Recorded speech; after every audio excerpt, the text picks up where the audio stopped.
Taylor Swift is one of the most successful artists that the music industry has ever seen, yet for some reason, Taylor's contribution to the music world is constantly being debated on the internet. Now, I thought it would be a fun idea to go through Taylor's discography and pick the best and the worst songs from every single one of her albums, starting with Taylor Swift's self-titled debut album. Now, this is an album that for some reason in Taylor Swift's fan base, when you see anyone rank her albums, they always put this one last. Now, Taylor Swift's debut album does a lot of things right. There's a lot of songs on here that tell you that Taylor's going to be an incredible artist from here on out, especially when you factor in the fact that most of the songs on this album were written when she was 14 to 17 years old. Songs like Tim McGraw, Picture to Burn, A Place in This World, I mean, even the track 5, Cold As You, is fantastic. You have grittier songs like Should Have Said No, where you really get that angsty Taylor for the first time. But there's one song on this album that I really just don't like and I've never connected to. I think it has a lack of personality. No matter how many times I've tried to gaslight myself into liking this song, it just never clicked. And that song is A Perfectly Good Heart. Now, the writing of the song is great. Like with most Taylor Swift songs, if you actually analyze the writing of even your least favorite Taylor Swift song, you're probably going to find some lyrics within it that you really connect to.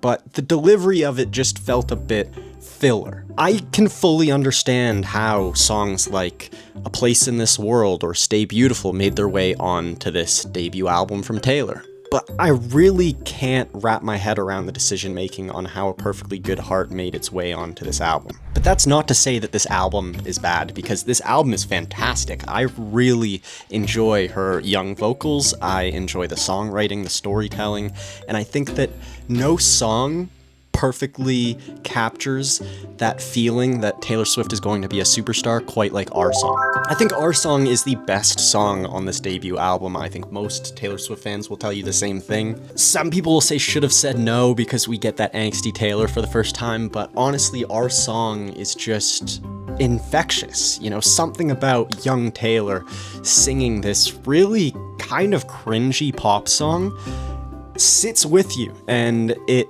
makes you nostalgic, but also it has this innocence to it that just makes you happy. Okay, moving on to Fearless.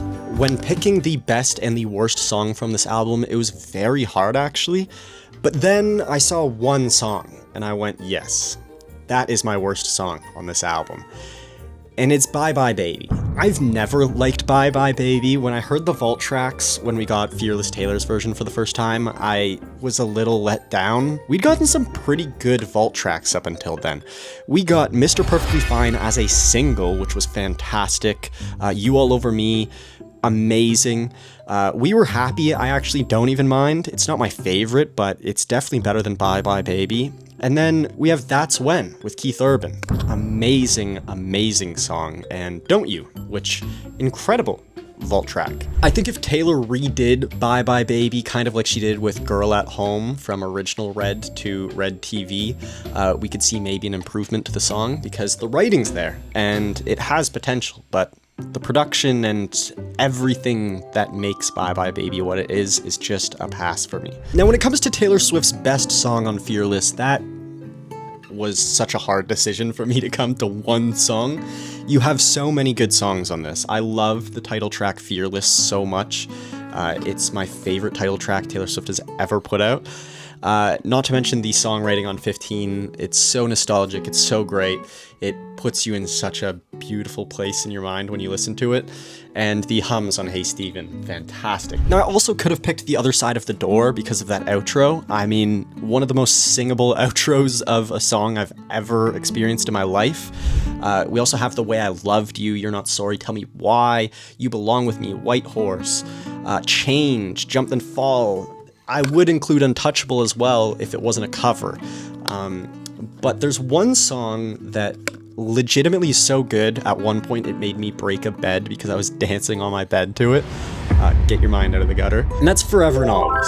Forever and Always is such a great song, and I think having the piano version of Forever and Always solidifies its place as the best song on Fearless. The regular Forever and Always is 10 out of 10. The piano version of Forever and Always is also 10 out of 10. The writing's amazing, the production is so much fun, and the whole pop vibe of it, it's not an in-your-face pop song, but it's a very mature pop song for a young Taylor Swift to have made. Okay, next up we have Speak Now. It's got a little bit of everything. I think Taylor Swift in the past has mentioned that, you know, it's a bit all over the place, but I think that's what a lot of Taylor Swift fans love about it, is it has a mix of everything. You can play it from start to bottom and you're constantly getting something new. But the worst song on this album, in my opinion, is Last Kiss. Now, in the past, I have called Last Kiss a skip and gotten absolutely dragged on the internet. And since then, I have fallen more in love with this song. I actually think Last Kiss is a pretty good song. It's just slow,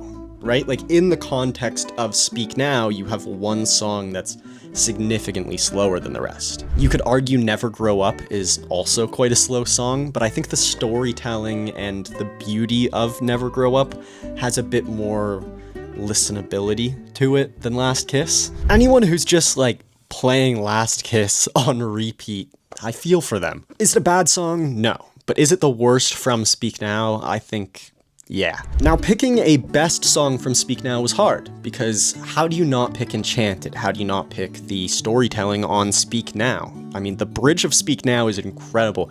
Not to mention you have Sparks Fly, you have Dear John, Better Than Revenge, Haunted, a lot of tracks that people adore. But there's one track that to me is by far the best track on Speak Now. And of course, I'm talking about Long Live. I think Long Live is such a beautiful track. The fact that at that age, Taylor Swift was able to make an entirely self-written album of this quality is so cool. Long Live is one of those songs that I think the fandom of Taylor Swift fans is just reserved for them. I haven't seen Long Live really make its way into mainstream media yet. I hope it never does. Throughout Taylor Swift's whole discography, she's kind of painted this fairy tale kind of narrative, and I think Long Live is a great summary of it all. It feels like the second last page of the book, because obviously the last one would be the manuscript, but it's just one of those songs. It's one of those songs that makes you not only fall in love with the album Speak Now, but also fall in love with the whole fandom of being a part of this amazing thing, being a Taylor Swift fan. Next up, we have Red. It's a great album. It's a really great album, especially when you look at that Taylor's version album that has however many, is it like 40 songs or something? It's insane. Picking a best was really hard. I feel like picking a worst was quite easy, actually. I picked two worst songs because one I'm gonna give a bit of a pass to, and that's Ronin. Ronin is easily the worst song on Red for the simple fact that it's about a kid having passed away. If you have to pick one worst as far as one song that you wouldn't choose to listen to from the album, it's Ronin. But I think that's a bit of a cop-out. You know, you didn't click on this video to see me pick obvious picks. I gotta open myself up to a little bit of hate. The song that I've picked for worst song on Red is I Knew You Were Trouble. I Knew You Were Trouble is an interesting song because it's kind of stuck in a whole other era of music. You know, it sounds very much like when it was released. This almost too perfectly curated pop song with these big drops. Trouble, trouble. It feels a bit Bad Bloody to me, and it doesn't execute it as well as Bad Blood. It's just that one song that I've heard, one, way too much, and two, I think for how much I hear it, I'm just annoyed of having that be the representation of Taylor's music. Like, sometimes Taylor gets it right and sometimes Taylor gets it wrong. She's human, and I think in this case, she got it wrong on the pop side. I think We Are Never Ever Getting Back Together is such a better song when it comes to pop music, and I actually would have really liked Starlight to be a single instead of I Knew You Were Trouble. I think Starlight is the way better song. Now, picking a best song from the Red album was so difficult. Oh my god. I listened and I listened and I listened and I went through. There's a few songs, right? Because the best song is All Too Well 10 Minute. Like I said before, we're not trying to go with the easy bits, because if we went really easy with Red, All Too Well is best, Ronin is worst. But I want to give you guys picks that you wouldn't have maybe expected when you clicked on this video. You know, All Too Well 10 Minute is kind of in another league, it's in another tier. Now, before I give you my actual pick for the best song, I want to give some honorable mentions to some songs that almost took the best song slot. First, Holy Ground. This song, I think, is fun. It's really showing the progression of Taylor Swift as a pop writer. Holy Ground is so much fun, and I really, really like Holy Ground. Another honorable mention is State of Grace, which is my personal favorite song when I first listened to this album. It has such a, like, road trip coming of age feel to it. I really want to see it used in a movie at some point. I absolutely adore State of Grace, but it didn't quite make my pick for the #1 song. My best song on Red is Treacherous. This is a bit of a shock to me. I don't think I would have guessed that I would have picked this prior to sitting down and going through the album. It's so unique within Taylor's discography. I don't think she has a song that quite sounds like Treacherous. And I think it rides this amazing roller coaster. You know, it's a fast roller coaster. It's a really great, you enter it, you hold on, you don't know what to expect, and by the end, you're like, I want to ride that again. And yeah, ever since I've fallen in love with Treacherous as a song, it's every time I listen to it, I fall more and more in love. And I just think it's one of those songs that I'll never get sick of. I have to give it to Treacherous. 1989.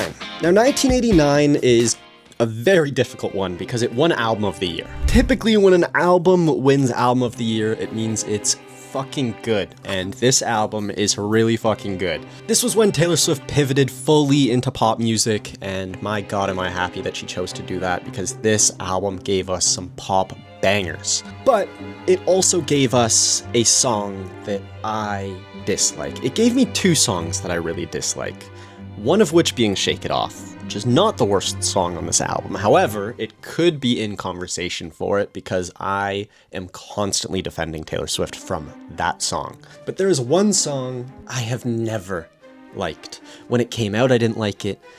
Now, I don't like it. Nothing has made me like this song. I've heard it live. Nothing has made me like this song, and that is Bad Blood. Oh my god, I love Kendrick Lamar, alright? I really do. Why? Why Taylor put him on this song? I think the only redeeming part of this song in my eyes is, 1, the music video is fantastic. I love the music video. And 2, it was good on the Eras Tour. If I could listen to it in one format, it would be live. But I never want to hear this song outside of it. It's cringy, it's got that same overly poppiness that just, you gotta defend Taylor Swift from. Soulless, I don't know, it just felt a bit bland. When we think of Taylor Swift's talent, like, look at the rest of this album, right? And then you see Bad Blood. There's just this very clear misstep, in my opinion. I'd rather listen to me, honestly. As you might have been able to tell, it was quite easy for me to pick my least favorite song from this album because I really only think that there's 1 or 2 bad songs from 1989. The rest are bangers. Picking my favorite song from these bangers was impossible, okay? It was so hard. I did it, but it was hard. I want to give an honorable mention to I Know Places because I really love that song. I think it's a great pop song, and I think it's very much underappreciated by people, even though it's quite a popular song within Taylor's fandom. I Know Places, banger, right? Clean, banger. Even Blank Space, I love Blank Space. I love the concept of Blank Space. The track 5, All You Had to Do Was Stay, incredible.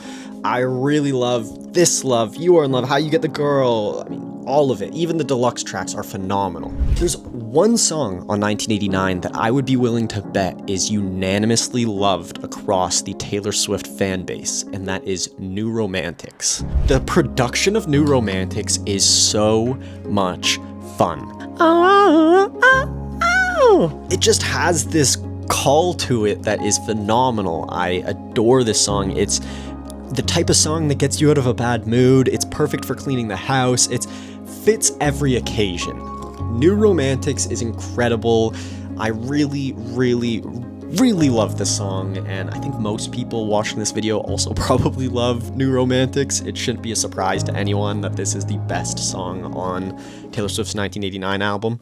Alright, moving on to Reputation. Now, Reputation isn't my favorite album of Taylor's. I think it's a bit all over the place in a way that I don't love.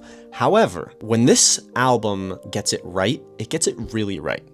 And there's a lot of songs on here that I really love, but there's also some songs that I'm not a huge fan of. Picking a worst song on this album for me was very easy. I can't even gaslight myself into liking this song. And of course, I'm talking about Gorgeous. I think it's the writing. I don't know. It's something about it I just really don't like. That gorgeous. I know the kid is like, you know, Ryan Reynolds' kid or something like that. I don't care. I really don't get it. I don't like it. I think overall the grit of this album is phenomenal. Even songs like King of My Heart, which aren't as gritty and are more love songy, phenomenal. I really like King of My Heart, but Gorgeous is just not my favorite Taylor Swift song at all. I've tried so hard to like this song, and no, easily my worst on Rep. Now, when it comes to best song on Reputation, there's a few honorable mentions that I have to talk about. Getaway Car is, I mean, come on. We all love Getaway Car. The bridge of that song is so singable. It was actually also my surprise song. I say my surprise song, it was my girlfriend's surprise song. If you haven't seen that story or don't know about that backstory or lore, I have a video on my channel where I tell the story of possibly Taylor Swift playing us surprise songs, and it was Getaway Car, and because of that moment,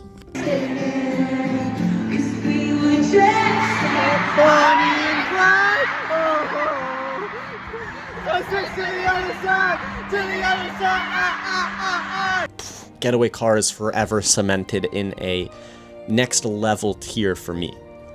But I don't think it's the best song on Rep. I was going between two songs for my best.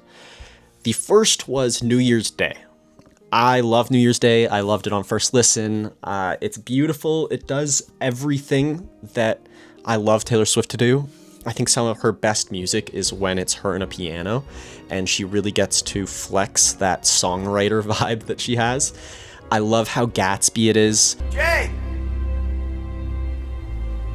They're a rotten crowd. You're worth the whole damn bunch put together. I love when a song sounds exactly like how I think it should sound, and New Year's Day is flawless in that sense. But the best song, I think, has to be Ready For It. It's one, her best intro track. I don't think that she's ever gonna be Ready For It. It perfectly encapsulates the whole vibe of Reputation, and it is constantly changing throughout the song and makes it so singable. When you hear it live, it's like it actually gives you goosebumps when you hear that. And I've been to so many Taylor Swift like club nights and stuff like that with my girlfriend, and it's one of the most fun songs every single time. No matter who's in the room, Ready For It hits 10 out of 10 every single time. And yeah, what a song. Now it's time for Lover. Now, Lover has another Ronan-type situation on its hands with Soon You'll Get Better, a song about Taylor Swift's mom battling cancer. Now that my mom has been diagnosed with leukemia, I think this song is actually quite beautiful. It's changed the whole way that I view the song. Just like Ronan, it's one of those songs where you're not gonna throw on a song about cancer, you know, to dance around in your room to. But it's a very beautiful song. There is a song on Lover that I think is worse than a song about cancer, okay? There's a song that I would rather jam out to Soon You'll Get Better than jam out to London Boy. I think if I had Taylor Swift right here next to me and I was making the same video, I think she would also pick London Boy, which is why I have no problem dragging this song. It was a song written for Joe. And I don't know if he deserved London Boy and Paper Rings and Lover and all of the songs that he got, but he got them. I quote Lover all the time. It's also a title track. And then you have songs like Cornelia Street. Beautiful.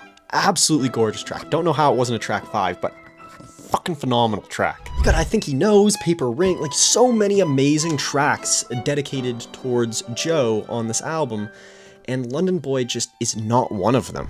It's cringy. It's got this weird like pep in its step, but it doesn't have as nice a pep in its step as a song like I Think He Knows. I Think He Knows has a maturity to it, but London Boy has such a immaturity. It's in that category with Gorgeous to me, which is just like, why? Like, I didn't need this. If you get rid of London Boy in the Lover album, I think Lover's such a better album. Now, the best song on Lover. This was a hard pick, actually. I don't think I would have thought that when I went into making this video. Lover's not my favorite album of Taylor's, but when I was going for those top tracks, it was very hard to pick my favorite. There's some honorable mentions that I want to give a shout out to. Daylight, it was also my surprise song, and I really love Daylight. Cruel Summer, I don't think it's the best song on Lover, but my god, what a pop song. What a well-crafted and well-structured pop song. The bridge of Cruel Summer is phenomenal, especially live. I mean, what a moment. I'm so happy that I was there night one of the Eras tour to see it performed for the first time, and get to sing that bridge to Taylor Swift that was everything. I was very close to picking The Archer as the best song on Lover. It's a great track 5, and I think a lot of people forget that it's a track 5 because it doesn't really make sense, in my opinion, as a track 5. I really wish that Cornelia Street and The Archer changed places in the track list of Lover, because I think Cornelia Street is such a heartbreaking song. The lyrics of Cornelia Street can send you into like psychosis. Meanwhile, I think The Archer is just powerful. Like, it's one of those songs that makes you feel like you're floating. There's that picture of SpongeBob with wired headphones in. That's how listening to The Archer makes me feel. But there's one song on Lover that I think is just classy. It's a sound that I wish that we could get a whole Taylor Swift album of, and that's False God. Now, it might seem like quite a horny pick to pick False God because it's slow with the horns and it's all, you know, like it's a bit slutty, False God. But my god, what a beautiful track. Like, this song went over my head a little bit when I first listened to Lover. My reactions on YouTube, you can go check it out, but it's one of those songs, the more you listen to it, the more you absolutely fall in love with it.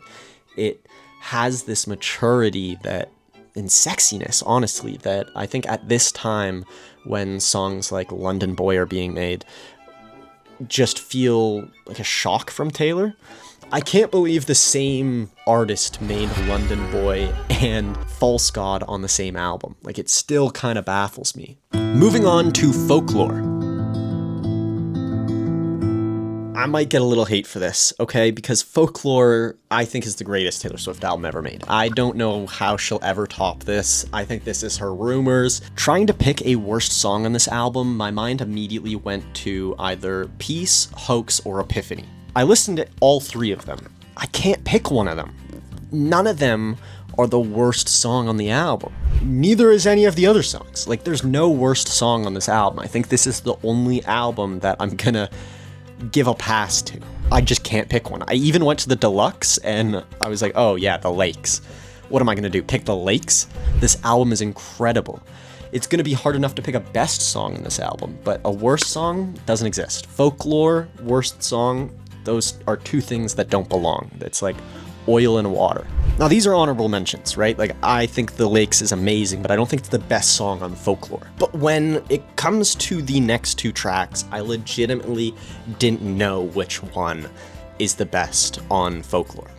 I still don't really know, to be honest, which is why I'm leaving it in the video. I'm gonna give you my top 2, and you can all figure out which one is the best song out of the 2, or comment your own pick. But I went with Exile and Mirror Ball.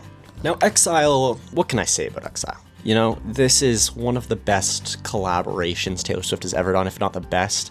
I think a huge flaw in Taylor Swift's music life is her choice of features. You know, the songs she chooses to have features on and the features she chooses to have.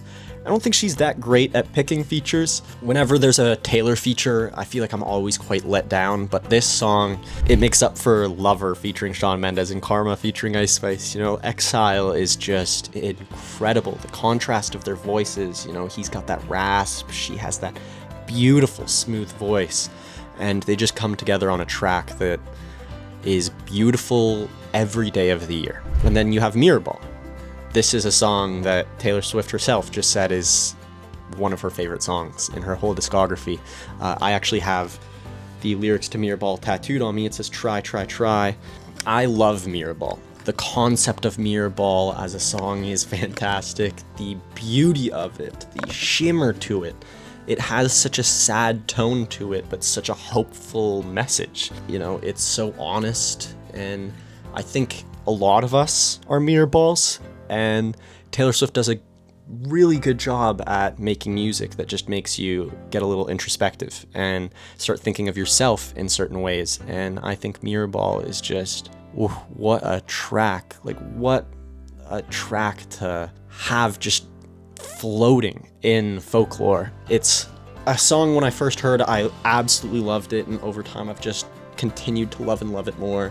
It feels like a family member. I love it so much. I think it has a permanent place in Swiftie culture, and I think almost everyone would say that it's one of their favorite songs on folklore, which is a huge praise. Also, the fact that I didn't mention Seven or My Tears Ricochet, Cardigan in the folklore segment just shows you how strong of an album folklore is. Next up, we have Evermore. Now, for some reason, Taylor Swift does Evermore so dirty all the time. She claims that she loves this album. Where's our long pond, Taylor Swift? Where is it? This is an incredible album. When I first heard it, I actually preferred Evermore to Folklore. I think as I've aged, I like Folklore more than I like Evermore, but they're still very comparable, the two. I think Evermore has a lot more character, but I think Folklore has a lot more class. My least favorite song on Evermore is It's Time to Go. It's a deluxe track. I never really fell in love with it. If I'm gonna listen to a deluxe track from Evermore, I'm listening to Right Where You Left Me. I don't think It's Time to Go is a bad song, but I think when you look at all of Evermore, it's the one that is most forgettable on the whole track list. For some reason, a song that I always overlooked was Cowboy Like Me. I had this mindset that I just didn't like this song as much as the other ones, which just wasn't true. I went back and listened to it, and I really loved it, and over time I've loved it more and more and more. Also, songs like Coney Island I think are really underrated. Tolerate It, 'Tis the Damn Season, Gold Rush. This album is filled with absolute bangers. You got Willow, Ivy, Dorothea, Happiness. But there's 3 songs that I think are like the holy trinity of this album, and I think those 3 songs are Champagne Problems, Long Story Short, and Marjorie. Marjorie is a beautiful song on its own. When you don't know anything about Marjorie, it is an incredibly beautiful song. When you just look at it for its face value, it's an amazing song about grief.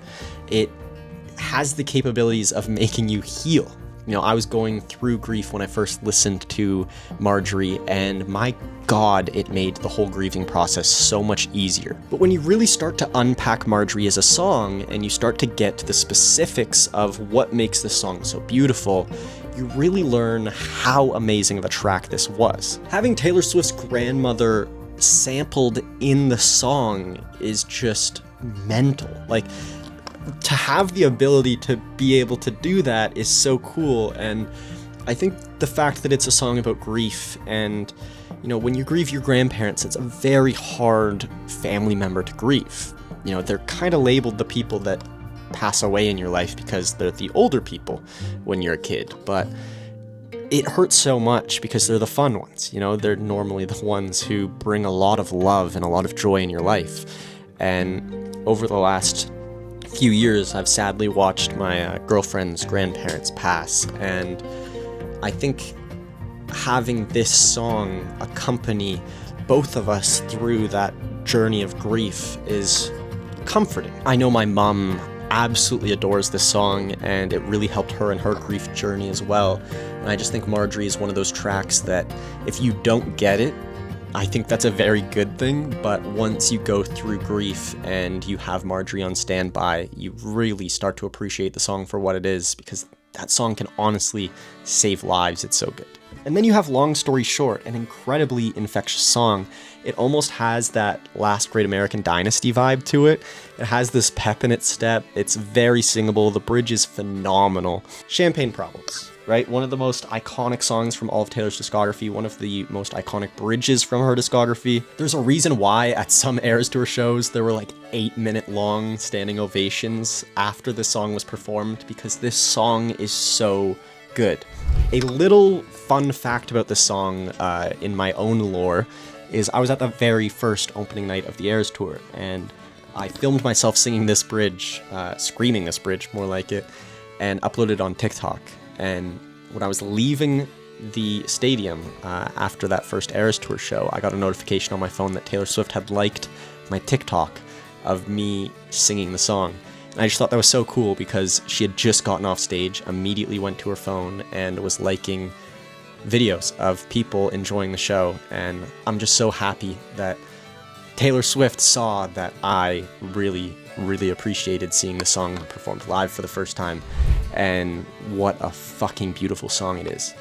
What an incredibly beautiful song with amazing songwriting. Picking a best from this list of 3 is very hard, but I think Marjorie overall is the type of song that can have the biggest impact in someone's life. I think Marjorie is also beautiful when you factor in the whole Taylor Swiftness of it, sampling her grandmother. So the best song on Evermore is Marjorie, and the worst is It's Time to Go. Next up, we have Midnights. As I've gotten older, I feel like I like Midnights less and less. I really enjoy some parts of Midnights, but I think for the most part, Midnights is just one of those albums that I think is okay. I think what I actually really love about Midnights is the era itself. I think Taylor did an amazing job at making the era feel very special. I really enjoyed the actual era of Midnights, but the contents within it, a bit hit or miss in my opinion. The worst song on the album is between Dear Reader or Glitch. I couldn't pick one. I think they're both pretty bad. Then I stumbled upon a song and I was like, no, this is the worst song on the album. Karma featuring Ice Spice. Dude, why did we need this? Like, what? I think I could have been a better feature, right? I think if this was Karma featuring Alex, I think that it would be maybe the second worst song on the album, right? Like, it wouldn't be the total worst, but maybe second. What was this feature? Like, Ice Spice was horrible on this track, really bad, and I never needed to hear it. I also hate the fact that the music video for Karma, which I love the song Karma, like the actual regular song Karma, phenomenal, like one of the best songs on Midnights.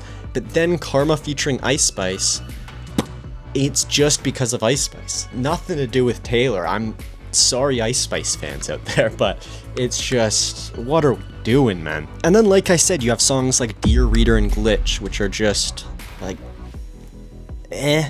If you told me I never in my life am allowed to listen to Glitch and Dear Reader again, I'd be very okay with that, to be honest. But as much as there's some interesting tracks on Midnights, there's also some incredible tracks, like some of the best work Taylor Swift has ever done. And these are the ones that I've been so excited to talk about, because I feel so passionately about some of these Midnights tracks, starting with Maroon. Like, what a great song. What a fucking great song. I am constantly blown away by Maroon. If it comes on, I'm happier. If it comes on, I feel cooler. Maroon just has a very peaceful vibe to it, but also has this rappiness to it that, you know, just flows so well. And I think so many of Taylor Swift's really great songs from Midnights flow so well. Now, I'm getting the honorable mentions out of the way before I give you my favorite pick from Midnights. So, The Great War, great honorable mention. I think the storytelling of it is phenomenal. I also really love when Taylor grabs something like a world war and relates it to a relationship. or she grabs a piece of literature and relates it to her own life, but you can kind of take it as one or the other. I think the storytelling and the world that she builds within this song is so good. Somewhere in the haze, had a sense I'd been betrayed. That line, the delivery of it is just powerful. It's gorgeous. No pun intended. And then we have Mastermind. I think it's one of the most underappreciated bridges in her whole discography. I think the whole idea of her being a mastermind is genius because it's always been thrown against her, and it's kind of her owning it. Like, yeah, I am a mastermind. Like, I will make you think it's your choice that you're listening to this song, or that you're dating me, or that you're doing this, but I had the shit planned out as a kid. I think the bridge of this song is one of Taylor Swift's best and one of Taylor Swift's most overlooked bridges. Mastermind is incredible. The first time I heard it, I was absolutely gagged, and every single time that I listen to it from now on, I am still just as gagged as the first time I heard it. And then the final honorable mention is Would've, Could've, Should've. This was a surprise song for me. I absolutely love this song. I think there's only a certain extent that I can love this song. When I listen to Would've, Could've, Should've, I'm actually quite jealous that women get that experience of the song. You know, there's always gonna be a layer of Would've, Could've, Should've that I don't connect to as much as a woman who grows up experiencing and living this song. But yeah, Would've, Could've, Should've is just such a phenomenal track, but You're on Your Own, Kid is the best song on Midnights. The greatest track 5 of all time. It's the track 5 of all track 5s, in my opinion. I don't think there's a track 5 that comes close to You're on Your Own, Kid. This track is so good. It explains everything, right? It explains the whole timeline. It's a perfect summary of who Taylor is. Actually catching lightning in a bottle. I don't think Taylor Swift can make this song again. I think You're on Your Own, Kid can only have been made at the time that it was made. It's so incredibly intrusive into Taylor's life. You get such a deep look at how Taylor feels, how she thinks, and yeah, my God, when it comes to crushing track 5s, You're on Your Own, Kid somehow is the most singable, but also the most devastating track 5 that I think we're ever going to get from Taylor Swift. Okay, now we have the Tortured Poets department. For the sake of this one, I have split it up into the Tortured Poets department and the anthology. So for the Tortured Poets department, easily my least favorite song is Fortnight. And I'm aware that Fortnight is my least favorite, but it's not the worst song. I think the worst song on TTPD, which most Swifties I think will agree with, is I Can Fix Him, No Really I Can. It's not a bad song, but it's just like, alright.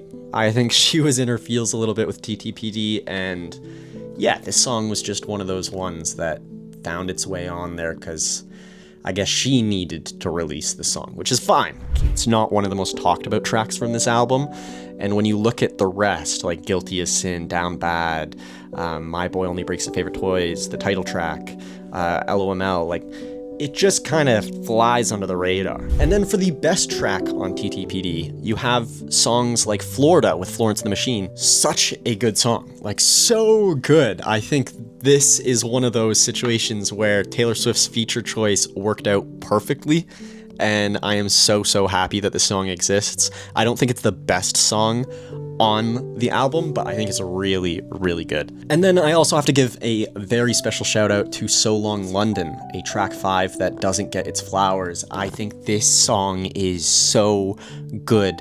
It perfectly captures that feeling of saying goodbye to a city. Like, a city's not a real person, right? Like, it doesn't have feelings, it doesn't need to be said goodbye to, but for some reason cities feel alive. They feel like they have personality. You know, I really love the city that I'm from, Toronto. It has a vibe to it. It has a soul. It has a presence. And when you leave a city, especially one that you've been living in or formed a very close attachment to, it is going to feel like a breakup. Like, of course London should have its own song. You could also argue that London is a metaphor for something else.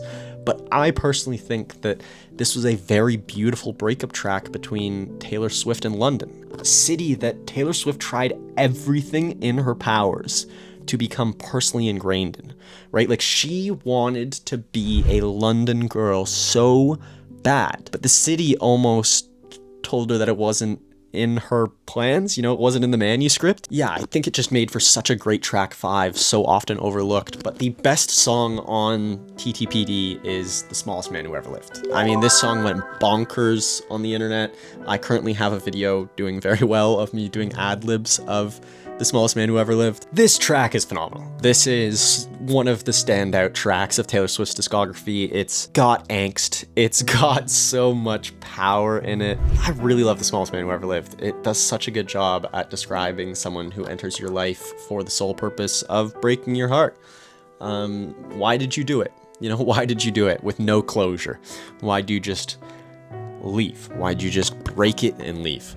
And anyone who's been through that situation listening to this song will tell you that this song did such a good job at giving them that piece of closure. Yeah, what a song. Smallest Man Who Ever Lived. Even if you haven't been through heartbreak, it's just a fun one to sing if you just hate someone. The Anthology. I think The Anthology is the most hit or miss Taylor Swift has ever been in her career.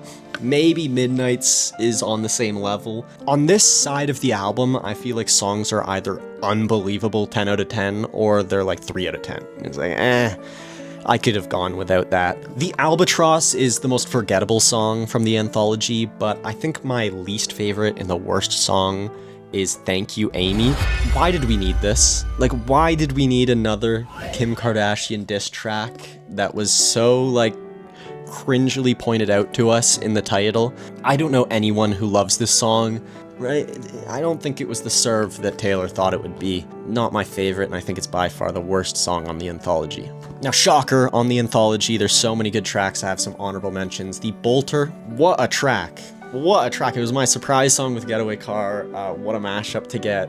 From that moment on, this song is cemented in my mind as just perfect. For all I know, with all of you, you might hate this song. What a track, man. What a track. It just makes me happy. Brings me back to that place of freaking the fuck out. Now, this next honorable mention was actually going to be my #1 song. It was going to be the best song pick before another song entered my mind, and that's Peter. Peter was going to be the best song in my eyes. I think the fact that she related her relationship to Peter Pan in such a beautiful way, you know. Some of the writing on this song is mental. But I think my favorite part of Peter is this bit here where she says, "And I won't confess that I waited, but I let the lamp burn. As the men masqueraded, I'd hoped you'd return. With your feet on the ground, tell me all that you'd learn. 'Cause love's never lost when perspective is earned." My God, what a bit of writing that is. Some people might look at that and go, what's the big deal with the writing of that? Imagine trying to write that. But I still don't think it's the best song on the Anthology. I think How Did It End is one of Taylor Swift's best tracks in her whole discography. The writing of How Did It End quite literally took my breath away. I think, I don't want to come across as egotistical, but I think I have the most famous reaction to How Did It End on the entire internet. And I think that's because my reaction and my girlfriend's reaction when we were listening to the song for the first time was so honest and so real for what we were feeling. I sadly have lost a lot of people in my life. I've lost a lot of friends, and I have gotten very used to the feeling of grieving. I have grieved my best friend passing away, you know, like the person who I thought would possibly be in the running for best man at my wedding. The only song, the only person that I've ever been able to remotely say describes that feeling is How Did It End by Taylor Swift. I know that the song is actually about the grieving of a relationship and the end of a relationship and how everyone on the outside is so obsessed with finding out the information. The commonality between Peter and How Did It End is Taylor Swift's amazing ability to relate one thing to another, and somehow having two camps of people be able to relate to the same song. You have the Peter Pan being a incredible piece of literature in its own story, and then the story of Taylor Swift's relationship, and both things are true, right? The story of Peter Pan is still true amongst the song Peter, and in How Did It End, you have the grief of a human being and the grief of a relationship, and they're both kind of shaking each other's hand. You know, you could relate to either. That bridge where she talks about the death rattle, let me bring up the lyrics because my God. First of all, the instrumental of How Did It End is it has this funeral vibe to it. It doesn't sound like a fun song. It sounds like you're about to get your heart broken throughout this song, and that's exactly what you're gonna do. She opens the song with, "We hereby conduct this post-mortem."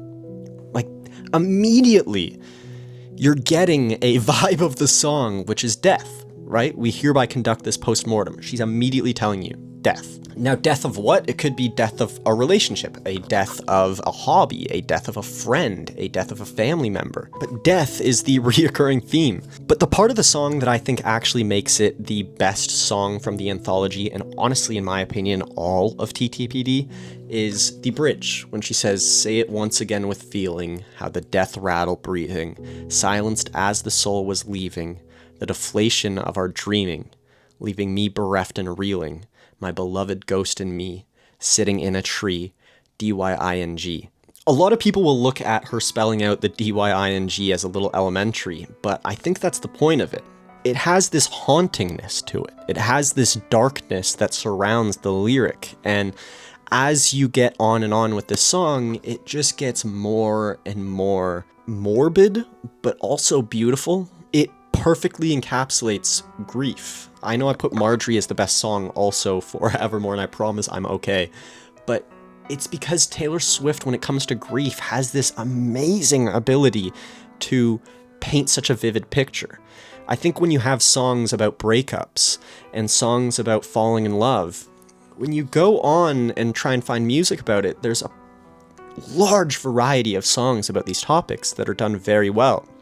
So when Taylor Swift does them well, it's not really that much of a shock. But try and find, outside of, Wish You Were Here, Candle in the Wind, Hurt, try and find really great songs about grief. They're actually quite hard to find, because a lot of people don't know how to articulate death well. We don't know a whole lot about death, and somehow Taylor Swift was able to perfectly capture the feeling of what it's like to be grieving. It's the best on the anthology and all of TTPD. It might even be one of the most beautiful songs she's ever written. Now, our final album is the newest album of Taylor Swift's, one of the most controversial she's ever put out for some reason, which is The Life of a Showgirl.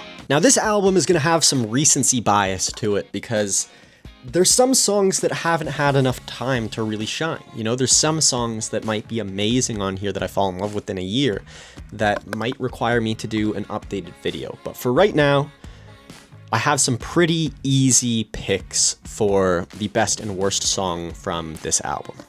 I think the worst song could be Honey, but my friend Shannon actually kind of sold me on Honey a little bit. She said it's just a fun song. And you know what? It is kind of a fun song. Apparently, when women listen to the song, they understand Honey in a whole different way. So I'm not going to put it as the worst, because I don't think it's fair to the song to say it's the worst song on the album when it's just not something I relate to. But I do think that the worst song on the album is Wishlist. A lot of people will be shocked that it's not canceled, but I actually think Canceled's an alright song. I think it's really overhated. It's almost so ironic that people canceled Taylor based on the song Cancel. Wishlist is just, it sounds like a song made by a millennial, if I'm gonna be honest, and Taylor is a millennial, so it's just an alright song, Like, I'm happy she got her wishlist, but I didn't need the song. Now, when it comes to best song on Life of a Showgirl, I feel like this is an obvious pick. I think everyone knows the best song on Life of a Showgirl. So I'll give one honorable mention before, which is Father Figure. I just love Father Figure as a song. I think the production's amazing, but I also think the writing is really, really great. It is so over the top at times when it doesn't need to be, and I think that's what makes it so great. But the best song on The Life of a Showgirl is easily Fate of Ophelia. There's only one pop star in the history of pop music that would even remotely try and write a pop song about the retelling of the story of Hamlet from the perspective of Ophelia not dying, and that's Taylor Swift, right? The Shakespeare of the pop world. Think about genuinely how hard it is to execute that vision. This whole album got so much hate, like so much hate. But funny enough, I didn't see a single bad tweet or bad TikTok about this song. Like, Fate of Ophelia might be the most generally loved song amongst even Taylor Swift haters, that she's ever put out.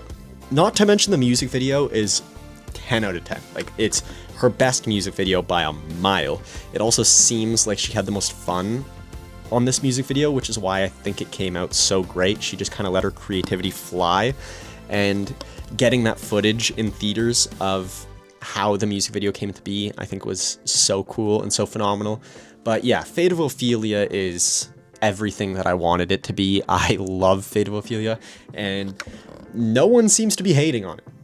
I haven't seen a single negative thing about Fate of Ophelia, so easily the best song from Life of a Showgirl. But let me know if you all agree with my picks. What do you think are the best and worst songs from all of Taylor Swift's albums? I would be so curious to know. I love you all so much. Happy 2026. I hope you are all having a beautiful and healthy start to the year. I started the year with the flu, which is why I am releasing a video a little later than normal. If you did enjoy, please make sure to like, subscribe, do all that stuff. I will see you all next time. Peace out.